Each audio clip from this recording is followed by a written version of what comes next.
Hello and welcome to the Deception Tips podcast, where you will learn amazing cues to detect deceit that will help you read people like never before. I'm your host, Spencer Kaufman. Let's get started. Welcome to another episode of the Deception Tips podcast. This is episode 18. If you're enjoying this podcast, I encourage you to leave a review. It really helps me out and helps get other people to find and discover this great podcast. So take the time to do that. It only takes a few minutes, and I'd really appreciate it. Last time, we talked about a cool thing that you can notice when people are telling their stories. We talked about how liars often use more details in their stories than truth tellers. One of the main reasons of this is because they are trying to convince not only the target but also themselves of the lie. As a result, they're using detail after detail to try to paint a more vivid picture. And the reason this is done is speculated because when we read fiction books, we see that imagination going. We see those vivid pictures painted for us so that we can really get into the story and put ourselves there. We can see and feel exactly what's happening and exactly what the author is trying to tell us. It only makes sense then that when we're telling a fictitious story that we naturally incorporate those details as well, because that's what we're used to. So when people lie, they include a lot of details, and that's something for you to pay attention to and watch out for. And liars try to convince themselves and the target of their lie. That is a very important point. Use other tactics that we've learned, such as accepting lies, like liars will accept a lie that you tell them, so give them some details. Start to pretend you believe their story in order to get them to divulge more or to run with the details that you give them. You could give them an entirely fictitious detail that you know is a lie, and then they will start to run with that, and you can say, well, I know they're lying now because the thing that I gave them was completely a lie, and now they're incorporating into their story and going on and on about it. Now you know they're lying. Today, we are going to talk about a different sign of deception that we've hinted on a couple of times before, and it happens all the time when people get involved in scandals or when there are things of accusations of dealing with people and they lie about whether or not they dealt with them or did business with them or are involved with them, etc.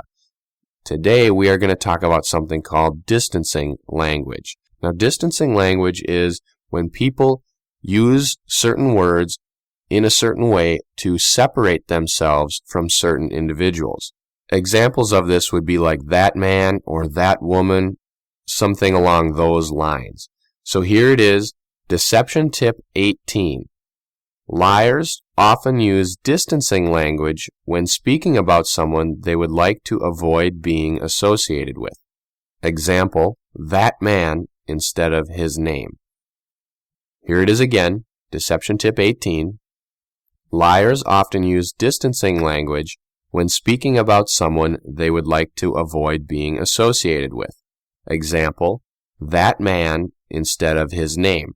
We see this all the time with sexual scandals, typically involving politicians. One I'm sure comes to mind for you right away because we've talked about it before. And in his statement, there are so many lying behaviors that it was obvious he was lying. This is the Bill Clinton-Monica Lewinsky scandal when he says, I did not have sexual relations with that woman. I did not have sexual relations with that woman. When we've talked about this before, I've pointed out many signs. You notice his hand gesture. If you watch the video clip on YouTube, you can see his pointing gesture. We talked about how gestures and speech need to be in unison. They need to be congruent with one another. They should happen at the same time. They need to be symmetrical and simultaneous. This was in episode 12 when we talked about simultaneous gestures, how when people use their body language to emphasize what they're saying, their arms or their fingers or whatever needs to point and move at the same time they're saying the words. If you watch the video clip again on YouTube about Bill Clinton when he said that, you'll notice that his fingers were a little bit off with what he was saying. In addition, when you listen to the audio, you will hear the did not, where he separates that out. We talked about that a long time ago in episode number 5 when we talked about contractions and how liars often separate the contraction to add more emphasis to their statement. So when he said did not, that could be a lying gesture or a lying behavior.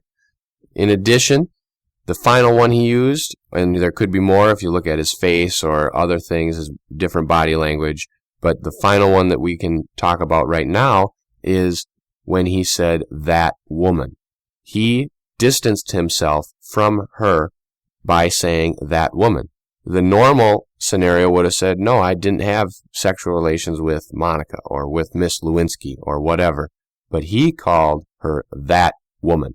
And this happens a lot when you see distancing language in politicians and also in the workplace or in business deals where people would say, "No, I would never associate with that man," or "I would never think about going into business with that person." Examples like that, where people distance themselves from other people. Now, when they do use those distancing terms, sometimes it can be truth, such as, "I would never go into business with that person." Well, that's probably a truth because you haven't gone into business with them yet, but you are distancing yourself from them. So when people use distancing language in a lie, it is an attempt to mirror the truthful distancing language that people use. It's an attempt to make people better believe those lies, because distancing language is used by definition to distance people. So if I say I would never go into business with that person, well, that means, number one, I really don't like that person because I didn't use their name or I didn't use their business name. Obviously, I don't like them.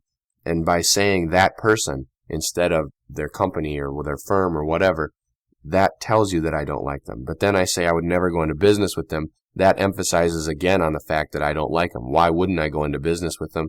Well, there could be a number of reasons. Maybe I do like them, but that would be why I don't go into business with them, because we're friends.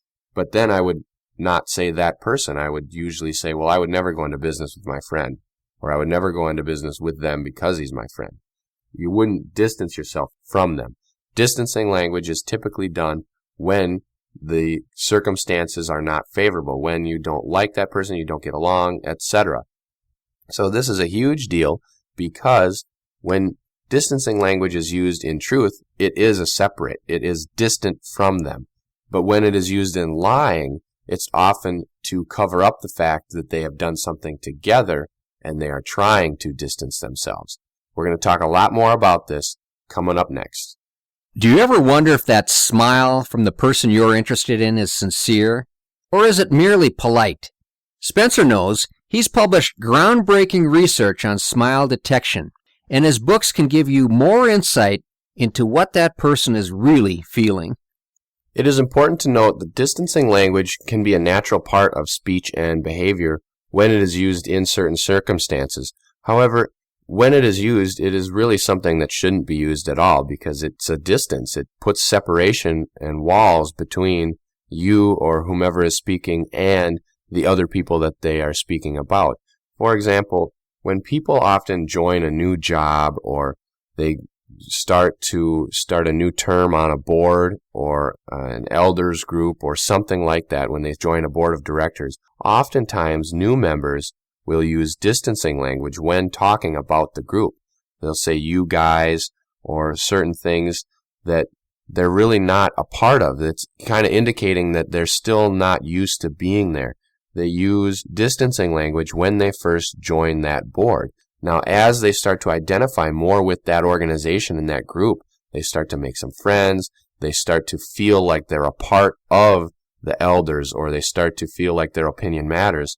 Then they start using more inclusive language, such as things like "we" or "our" or "us," things like that. They start to call it their stuff. Whereas when they're not, they start using more distancing language until they feel comfortable. This is important because that is natural for people to experience and for people to do. Until they feel like they're a part of whatever group they're in, they use distancing language because they're still talking about a group that they don't feel like they belong in, so they feel distant from it. This is very important.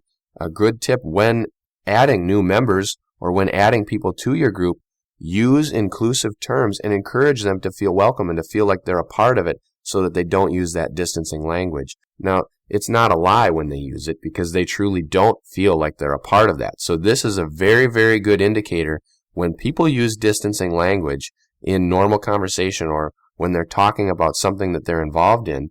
Pay attention to that because if they're using that, then unconsciously they may not feel like they belong there, or they may not feel like they are a valuable part of that group or a valued member.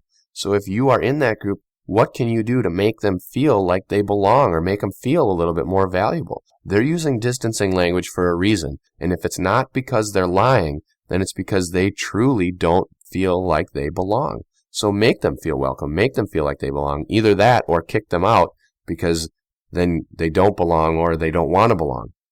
Whatever the case may be, it's either they don't feel like they belong or they don't want to belong and they're tired of being there. Either way, something needs to be done to change that distancing language so that it becomes more natural. Now, when people lie, like we said, they use distancing language to purposefully distance themselves from the situation. I would never go to that place. I would never eat at that establishment. Instead of, I would never go to whatever restaurant, or I would never eat at Burger King, or whatever examples you want to put in.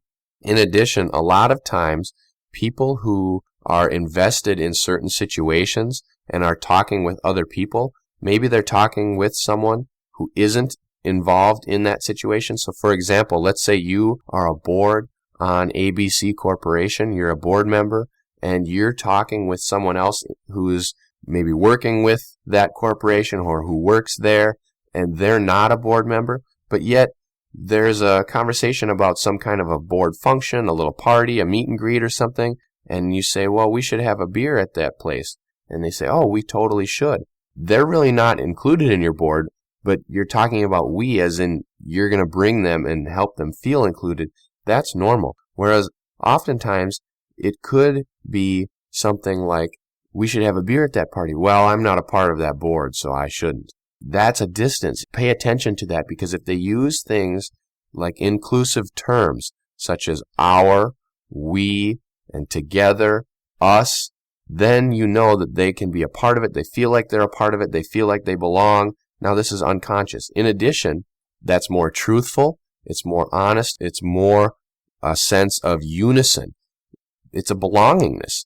Whereas on the other hand, if they use terms like his, her, that, and other distancing language, then you know that they don't feel like they're a part of it. Or it could be something where they may be lying and they may not feel like they belong, or they're just not telling the truth and they don't want to belong. They're separating themselves from them.